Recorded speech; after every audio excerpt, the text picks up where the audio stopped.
Meanwhile, back here in West Michigan, Chief Meteorologist George Lessons has been putting these tornadoes into context, and he joins us now with a look at some of the historical significance of some of these tornadoes that have had deadly impacts in the past. George, what have you learned? Well, I follow a gentleman called Tom Grzoulis. He's our premier tornado expert in the country. He's published several books, and he came up with some interesting information out of Kentucky. Let's take a look at that. And as you can see, back in 1890 in Louisville, there were 114 people that died from a single tornado outbreak. Hopefully this one does not match that. And the worst death toll in a single building in the United States actually occurred in Gainesville, Georgia back in 1936.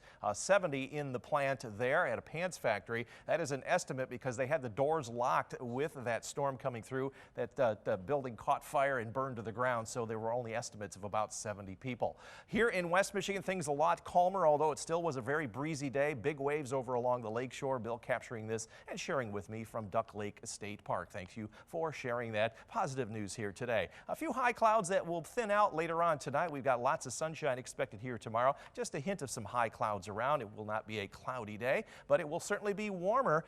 Temperatures will be back up into the mid and upper 40s once again as we hit that during the day today. We've cooled off to 43 now in Grand Rapids. We'll cool off only a little bit here overnight tonight and get even warmer by midweek. Skies have been mostly sunny most of the day, including along the lakeshore. 47 degrees right now in Muskegon.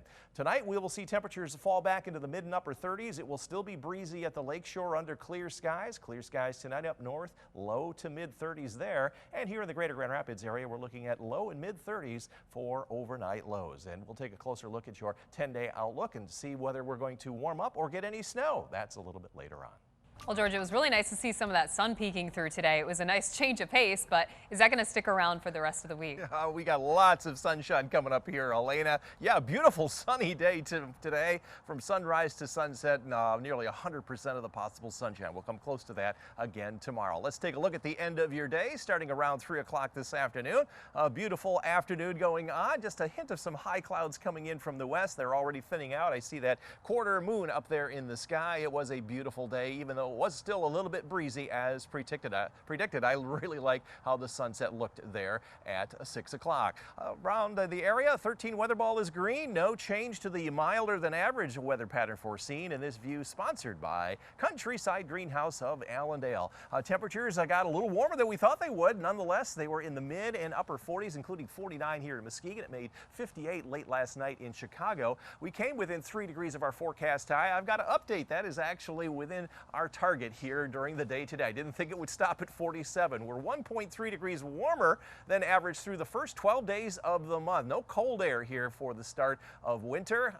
Pretty close to even for precipitation. Half the amount of snowfall and pretty close to the average amount of sunshine. We're going to add to that here during the day tomorrow. Nothing but sunshine across the area throughout the day today. These high-level clouds are very, very thin, and they'll thin out, and we'll see some of those high clouds here tomorrow. Virtually sunny skies. Winds are out of the south and southwest now for the next day or two, and we are going to see very mild temperatures all the way through Thursday morning. In fact, we may get close to record highs by then.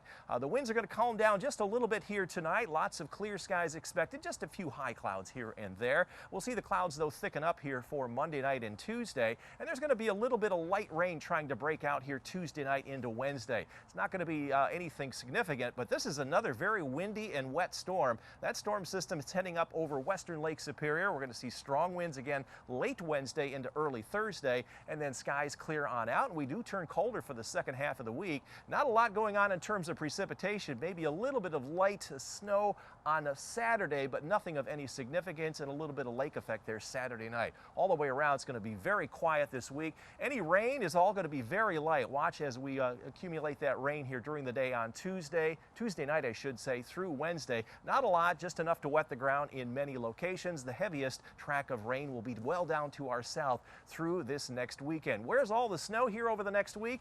Well, nowhere near Michigan. It's all going to be out west and north of Lake Superior. We may catch a little bit of light lake effect here in West Michigan toward the end of this next week. Forecast then for tomorrow, mostly sunny skies with breezy conditions, highs in the mid and upper 40s, very close to where we were today, but a little bit lighter winds, mid 40s to upper 40s a little bit further south, and from Grand Rapids southward, we'll reach the mid and upper 40s close to where we were during the day today. 13 on your side forecast. Again, the only inclement weather this week will be Tuesday night and Wednesday. Very light rain. We'll see temperatures reach the upper 50s Wednesday and then fall from 61 down into the 30s on Thursday. Next weekend, a little closer to the seasonable high temperatures into the low and mid 30s. And again, no real outbreak of winter weather or snow expected here through at least the first day of winter, which officially, Elena, is the following Tuesday. Well, by then maybe we'll get some wintry-like conditions, but not with the 61 in the forecast. No, not. We might get closer to the first of the year, however. All right, well, we'll just have to be patient then. You bet. Thanks so much, George.